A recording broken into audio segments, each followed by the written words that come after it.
Alright guys, welcome back to another episode of Hoops and Football. Let's probably have a little breakdown of the Sunday afternoon game against Western Bulldogs.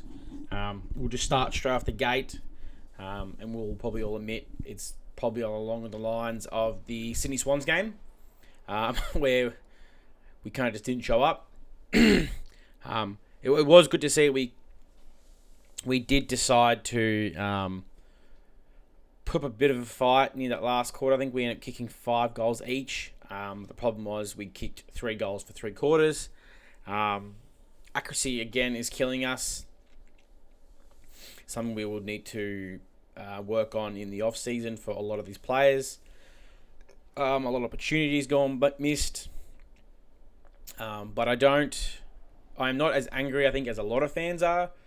Only because we seem to think that we need to be winning every game. We are 1 year into our first into a rebuild, playing a lot of youth, getting a lot of games into these players, and hopefully over the last 3 weeks, you could say that the young players hopefully didn't take something away from this, and learn what not to do and what to do. I think there's a lot of players some players stood up actually, and a lot of players didn't.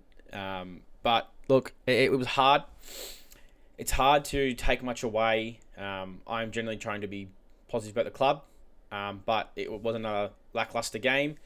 But I think people need to remember, and it was happening. I was in and out watching the game. Unfortunately, I couldn't watch the whole thing. I had my kids to chase after. They were being a bit terrors yesterday for the game. But when watching the game, you could definitely see the difference between a team that's bottom 4 and a team that's trying to be a top 4 team. You could definitely see the difference from their younger players to our younger players. But you could also see their leadership around the ground was unfortunately a lot higher than our leadership around the ground. Also, their game plan is a lot more advanced than ours. If you guys follow Tiggs 71 on Twitter, also he's on the Big Dog of Footycast. He has a belief that this year they're focusing on one game plan, and that's it. They believe there's like 2 or 3 layers of game plans that will eventually build up. But he's trying not to veer away from the game plan. Number 1, it's to get young players to know the game plan. Obviously, in a way of muscle memory, in my opinion, is that if you drill it in so many times, you don't forget it, so that the players can eventually one day, he can just go game plan A, B, C, and D, and the players will just automatically know where they're going. Or an on-field player will call it like a Prestia or probably more like a Hop or a Taranto, players who are there for the future. Noah Bolter, Ben Miller. 2 reasons probably why they still haven't changed it. It's also getting the senior players to know it as well. Like, you guys got to remember last year's game plan was we didn't really have one. There was a lot more players who didn't want to be there, but you could not play them because the likes of Rioli, Bolton, Baker, Graham, they're more experienced premiership players, so you kind of had to select them over young talent. But with them, they didn't have buy-in. Now we have buy-in from it. So he's also trying to get these younger players who, first year into the system or second year into the system, who had an interrupted season last year, which we did with a lot of our rookies, and as well as the senior players who are probably going to be there for most of Uze's tenure. So you're thinking of the players probably like Miller, Banks, Noel Bolter, look, Nick Flossone for a little bit. Ryan Mansell, I'm trying to think who else is there on the wing. Hugo Rell Smith, Tim Taranto, Jacob Hopper. Guys who are going to be there for the next 3 or 4 years, and obviously probably into next year bit as well. So that seems to me why the game plan hasn't changed. You seem to see a lot of people arguing and asking, why aren't we changing game plans? And the sentiment going around is that Uze's trying to stick to one game plan until they nail the one game plan at least and get that right. But look, I am all for game plans staying the same. What I'm not for as a fan is seeing the same players doing the same thing over and over again and expecting something to change. It's the definition of insanity. is repeating the same thing over and over again and hoping to God it fucking changes. It didn't. I swear I was on temporarily watching it. I don't know when I caught it. Might have been the third quarter. I swear I saw Seth Campbell in a centre bounce, and I want to see Seth Campbell in a centre bounce. He brings in speed, agility. He's quick by foot.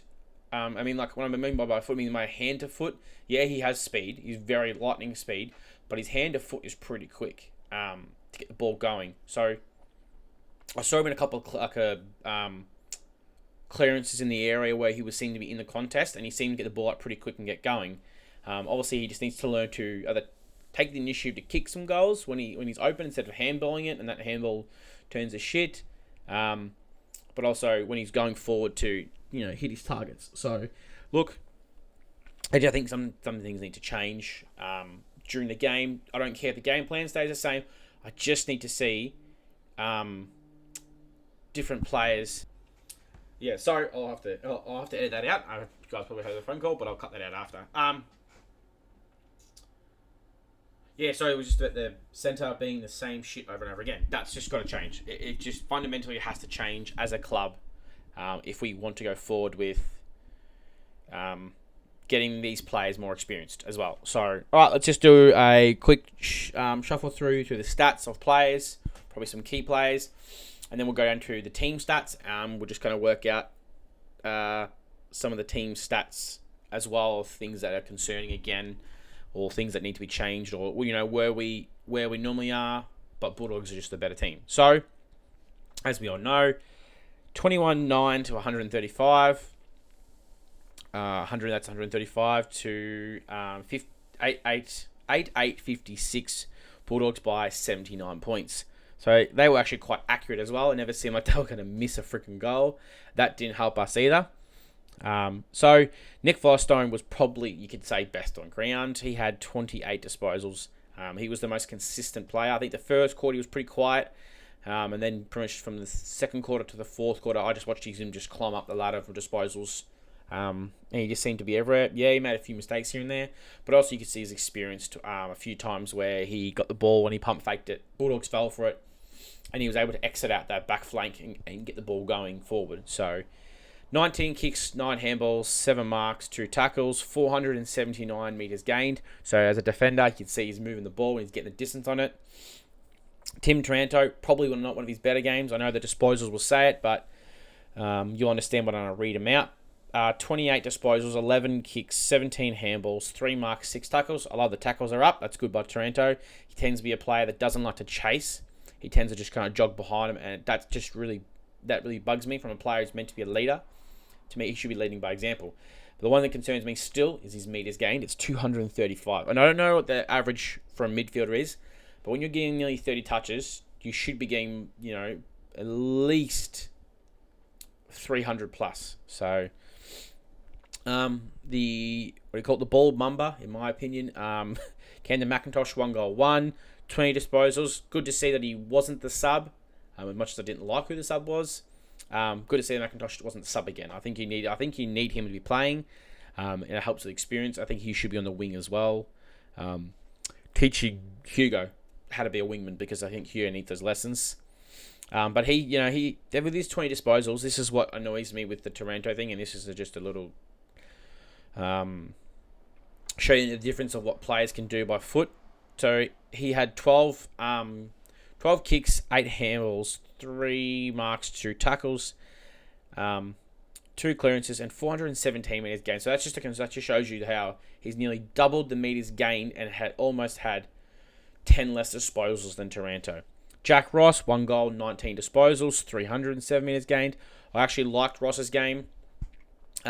He seemed to be the only player that would hold a mark over his head, even when contact was coming, and he'd take that bump, and he did it really well, which was quite impressive. And it's something we needed. Unfortunately, we needed more of it. Did see him in the centre bounce a few times, so it was something different, but not obviously what we want. Dion Prestia, I think they really tagged him out of the game. 19 disposals, 1 behind. I really thought that was going through. It looked like it was. With 19 disposals, he had 90 metres gained. So obviously he just didn't have much. There was no effect or damage on his foot. So Same as Jacob Hopper, he had 1 goal, 19 disposals. 6 tackles, 6 clearances, 256 metres gained. So him and Taranto together are very low on disposal meters gained. I know not meters gained isn't everything, but it helps. It means the ball's getting somewhere. They're not just turning around, kicking it backwards all the time. Sam Banks, 18 disposals, 306 metres, 303 metres gained. So he's quite up there. Luke Trainer, 15 disposals for Luke Trainer. Probably the most I feel like he might be the most consistent rookie in this year's draft. He averages about 15 to 19 disposals, and he gets it every week. And it's good. I think he's played every game this year, and he hasn't missed a single one. And I think him, Alga, and Sims are the only ones out of our 8 we drafted this year that haven't been injured at some stage during the year. So, it's good to see that we're getting a consistent rookie. We did this with, hopefully it doesn't happen to what Josh Kipkis did. Touch wood. Seth Campbell, 1 goal, 15 disposals, 414 metres gained. See what I mean by like how he got the ball and he got it going forward. 15 disposals, so he's almost half of what Timmy Taranto had. Timmy Taranto had 235, so it's a big drop off. Caleb Smith, 14, a bit shaky. I have a lot of people seeing people blasting Caleb Smith. I don't know what you guys are expecting from a player who's played, I think maybe 10, 15 games. He's still learning. Maybe when this kid's got 50 games into him, he could be a good dashing halfback as well with Sam Banks. So you got to give him a bit more time. He's only recently, I think he's played the sub 3 times this year. So it's not like he's getting a full 4 quarters of game into him. Noah Bolter, 12 disposals. We could all probably agree Noah Bolter lost that battle. It felt like Sam Darcy just had his way, but he is the unicorn. He is probably the Wimby of the AFL. Ben Miller, I think, who was he on? Norton. So that's what it was, Aaron Norton. And I'm pretty sure he looked like he smothered Aaron Norton with a blanket. I don't know I can't remember if Aaron Norton kicked any goals. But I think he kind of may have almost gone goalless. I'll check that after. Tyler Sonsie, 10 disposals. He ended up being a sub. Ryan Mansell down again. Look, wasn't great. Toby Nankervis, he had 28 hitouts and 9 disposals, 6 tackles. Just wasn't as effective. You can definitely see that Tom English, just that durability, that pace and running of English just smothered him and he couldn't do much. Jonty Fall, another down game. I want to see more of him. I'm not against him maybe going back to the VFL, bringing McCarthy Lafau in, giving Sims Jonty Fall a chance to go back into the VFL and get some form. Hugo Smith was a pretty bad game. I think he's very lucky that he stays in next week. I feel like if Judson Clark hadn't done his ACL, I think that's who he'd be going in for. I think Judson Clark would be in, Hugo would be out, without a doubt. Tom Lynch, 3 goals, 8 disposals, 5 marks. He started off pretty bad, but then he come back near the end, and it was good to see that his leading form was good. Couple of bad pushes that probably cost us, but look, it is what it is. And is that another bloody phone call?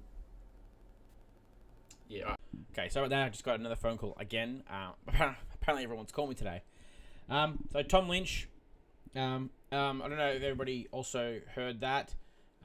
Before the game started, they reported that Tom Lynch will be signing a 1-year deal with Richmond probably in the next coming weeks, which is a good thing. I think most of us kind of want Tom Lynch to go around at least 1 more year.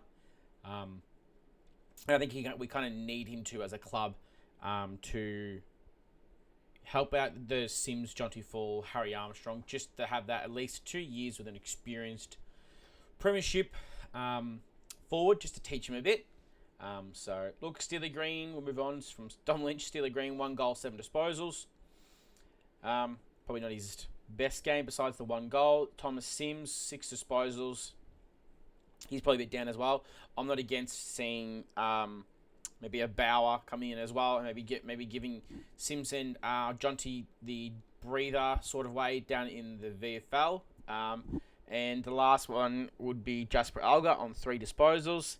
Now, one thing I will say about that is when I did see him play, I know it wasn't only 3 touches, but he seemed quite confident about it. I don't ever agree with a debutant being a sub. I don't think it gives them enough of a taste of what the AFL level is. The only way I would ever be okay with this is if you go, he's a sub this week, and next week he stays in and he plays a full game. That's the only way, because I don't think it's fair by Jasper Alga. When you consider people like Ryan Mansell and Steely Green have both the last few weeks have done about fuck all. And I'm a big Mansell fan. I love Mansell, but it's not enough what he's doing. So I don't think it's fair on Jasper Alga from a player who's been in the VFL, he's leading our VFL goal kicking. So, all right, we'll just quickly break down some of the stats. Disposals, we were below our season. Our season's only 34 with 309. They are way above at 416. We lost kicking, handballing, inside 50s. Now, I don't know how inside 50 effectiveness was at 50%, because at one stage we were 2 goals 20 from 20 inside 50s. We were sitting at 8%, so that's not great. That's very low. That needs to be. We really need to work on going inside 50. I think it's a. I don't know if it's a coaching issue or a midfield issue or a forward issue, but as a fan, we need to work out. Is it the delivery from our midfield? So then we need to work out, is our midfield doing the right thing when they're going forward? Or is the midfield doing the right thing when going forward, but our forwards just are too young and not doing the right leading patterns, or they're not following the game plan? Or has the defence just worked out what to do to stop us, and we haven't adjusted in any way, shape or form to work from there? Clearances, 28 to 38. So they were below their season average, and so were we. We lost by 10. It's a common thing, as I've said on this channel plenty of times. We keep losing in the clearances. We lost to centres by 1, so it's not too bad. But stoppages, we lost by 9. So it doesn't help us. Obviously, we lost all the uncontested turnovers. We had more. We lost marks. There's a couple of good things coming out of this one. Marks, we had 74 to their 128. So that obviously shows you they're a lot more kick around. They were just working their way around the ground to get through us. Inside 50 marks was 14 to 17. So they're normally at 12.9. We're normally at 8.9. So we were above our season average, but it just shows you that when we were having our set shots, we weren't using them well. So that's improved a lot more recently. Contested marks, we won. Obviously, we didn't win goals and we didn't win behinds. How we go on tackles? We won the tackle count. Okay, good. Tackles were above our season average at 56. 53.8 is our usual. We're at 56. They were 40. But that's going to happen considering they had the ball so much. We're running and chasing and going after them, and it's no surprise there. So look, if we could go overall. My feelings from the game. I want you guys to leave a comment below on how you are feeling from the game, how it's made you feel from the club, and maybe give out a couple of pointers of what you think we need to improve on. I think we need to. I understand there's one game plan, and I'm happy to stick with the one game plan, but as a fan, I want to see the magnets be swapped around. Every now and then, I feel like we're doing the same thing and expecting a different result, and I don't want that to keep happening. It feels like it crushes the team, as if you think about that, like imagine being this superstar under 18 midfielder, and you go into the AFL and you just never played in midfield, and then you're getting smashed by 79 points, and they still don't put you in. Where that's, to me, is where the opportunity should be for Uze to go, cool, Hopper and Tremanto, this last quarter you're going to play as half forwards. Ross, Sonzi, trying to think of who else do we have that was a midfield that could have been there. Say, for instance, Sam Law's back, Josh Smiley's back, Hotton's back in the team. You get them in the midfield because that's what they were drafted for. That's what their under-18s reports will say, that they were elite at the midfield role. So at least by the end of the year, I would like to see at least where we go into the midfield, where it's just all young midfields. Maybe for the whole game, give me a game or a quarter where you see a Kane McAuliffe, a Josh Smiley, a Sam Law, a Taj Houghton, a Jack Roche, Mansell, Seth Campbell, Steely Green, something with a bit of youth in it, so we can see what do we got once. What happens once Prestia retires? What are we doing there? What happens when we have no more Hopper, no more Taranto? Have we built the young fellows to go forward? So that's what I want to see as a fan. That we want to see the future iteration of the midfield, and we can't keep doing the same three. We can't keep doing the Dion Prestia, Jacob Hopper, and Tim Taranto thing, because as we can see from last year and this year, it doesn't bloody work. So change it, please. All right. That's it for this episode, guys. Please hit that like and subscribe button and help me hit that 500 subscriber goal by the end of the season. And I also like to say thank you to everybody who leaves a comment, whether it's negative or positive. I will always reply. And then whatever you say to me, if it's a negative or a criticism or something you think that I can improve on, I will take that under the belt and trying to improve, because I'm not even 1 year into doing podcasting. So the criticism is great. I don't hate the negative comments. I had my first one the other day. I appreciate it because it helps me get better, and it makes the content better for you guys to watch. And that's what I want. I want good content that you guys enjoy and you're happy to watch it. And I get comments going, love the podcast, keep it up, and it grows and it gets bigger. And then I get fans on more, and we can do some more stuff with everybody else. So thank you all. Stay safe, and don't forget, go Tigers.